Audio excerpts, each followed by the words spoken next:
আমাদের দেশের মানুষের মৌলিক অধিকার নিশ্চিত করতে হয়, তাহলে এই বিএনপি সরকারের বিরুদ্ধে আমাদেরকে দুর্বার আন্দোলন গড়ে তুলতে হবে। দলের তো পরিবর্তন হয়েছে, কিন্তু আওয়ামী আমলের যে আইন আর সংবিধান ছিল, সেই আইন আর সংবিধানের তো কোনো পরিবর্তন হয় নাই।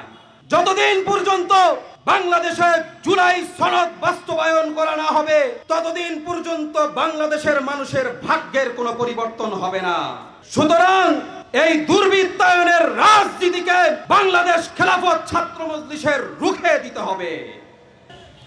বর্তমান সরকারের সাথে আমাদের যে দূরত্ব এবং পার্থক্যটা তৈরি হয়েছে, এর কারণ হলো যে আমাদের সরকার প্রধান লন্ডনের এসি রুমে বসে আন্দোলন করেছে, সালাউদ্দিন সাহেব শিলংয়ের এসি রুমে বসে আন্দোলন করেছে, আর আমরা বাংলাদেশের রাজপথে রক্ত ঘাম ঝরিয়ে আন্দোলন সংগ্রাম করেছি।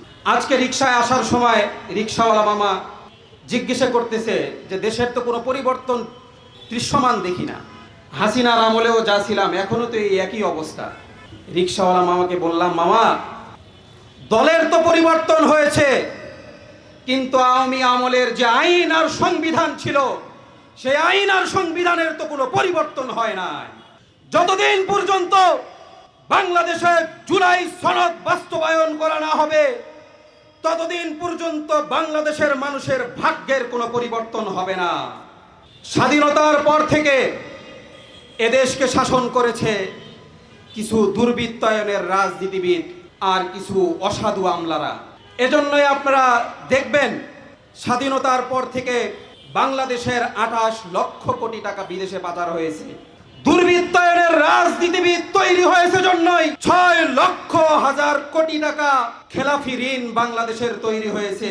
দুর্বৃত্তায়নের রাজনীতিবিদ তৈরি হয়েছে জন্যই বাংলাদেশ ব্যাংকের 101 বিলিয়ন ডলার বিদেশে পাচার হয়েছে।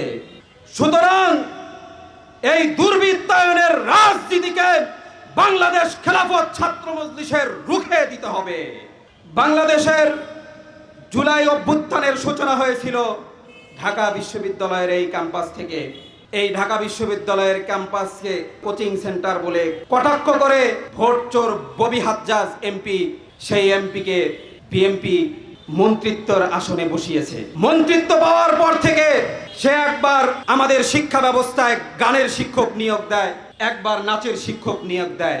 সর্বশেষ প্রথম আলোর রিপোর্ট দেখেন গতকালকের 36% শিক্ষার্থী এবার এসএসসি পরীক্ষা দিচ্ছে না। সুতরাং যারা আমাদের দেশের মৌলিক অধিকার কেড়ে নিতে চায়, যারা জুলাই সনদ বাস্তবায়ন করতে চায় না, তাদেরকে রুখে দেওয়ার সময় এসেছে।